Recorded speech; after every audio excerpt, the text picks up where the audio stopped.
Yako mambo matano ambayo leo napenda nikueleze rafiki yangu ambayo unaishi na VVU kama mimi. Mambo ambayo kama usipoyazingatia basi kliniki za CTC zitakuwa hazina maana kwako, wala ule ushauri ambao tumekuwa tunapewa na madaktari hautakuwa na maana kwako. Kila siku utaendelea tu kuwaona waviu wengine wakipiga hatua, wakibadilishiwa dawa kutoka kupewa dawa za mwezi mmoja au dawa za miezi miwili, mitatu mpaka 6, na wewe ukiendelea kubaki kwenye dawa zako zile zile za mwezi mmoja.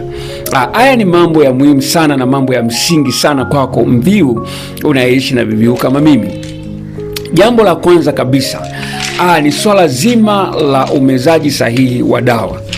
Mviu, niamini mimi, usipozingatia umezaji sahihi wa dawa, kinga zako zitaendelea kubaki vile vile chini, hautapiga hatua. Siku zote utaendelea kuona wenzako wanapiga hatua, lakini wewe uko pale pale. Umezaji wa dawa ni kitu cha muhimu sana, ni kitu cha msingi sana. Yaani dawa ndio msingi wa kwanza kwa mviu ambao unaweza kukufanya afya yako ikawa nzuri na maisha yako yakawa safi kabisa, ukaishi kama mtu mwingine ambaye ni negative, asiyekuwa na tatizo la HIV. So kitu ambacho waviu wengi tumekuwa hatuna utaratibu wa kumeza dawa vizuri. Utakuta mwingine anameza leo, kesho amezi, kesho kutwa anameza, siku nyingine amezi. Hilo ni jambo baya sana. Jambo la pili, kuzingatia ushauri wa daktari.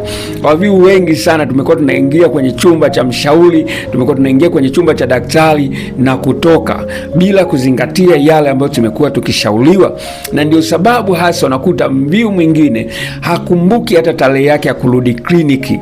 Unakuta siku inafika ni mpaka kliniki ndio wampigie simu wakukumbushe tarehe yako ya kurudi kliniki, wakati imeandikwa kwenye kadi yako. Kutokuzingatia ushauri wa daktari, kutokuzingatia ushauri wa washauri kutakufanya siku zote kinga zako ziendelee kuwa duni na mwili wako uendelee kuwa hekalu la magonjwa nyemelezi. Zingatia ushauri wa daktari, utapiga hatua. Jambo la tatu ni lishe. Waviu wengi sana hatuko makini kwenye swala la lishe. Lishe imekuwa ni duni. Huwezi kuwa na kinga bora, huwezi kuwa na afya iliyo njema kama lishe yako ni duni. Mviu, jitahidi sana kuhakikisha unakula chakula bora, mboga, matunda, kunywa maji mengi, kupata muda wa kupumzika. Hiyo itakufanya kinga zako ziweze kuwa vizuri na uweze kuishi maisha mazuri na ya raha mstarehe kama watu wengine ambao negative. Jambo la 4 ni ngono. Waviu tuache ngono. Yaani unakuta mviu unamwadi tu leo kwenye grupu, cha kwanza anachofanya ni kuanza kutafuta mwanamke wa kulala naye au kuanza kutafuta mwanaume wa kudanga naye. Ngono imechangia sana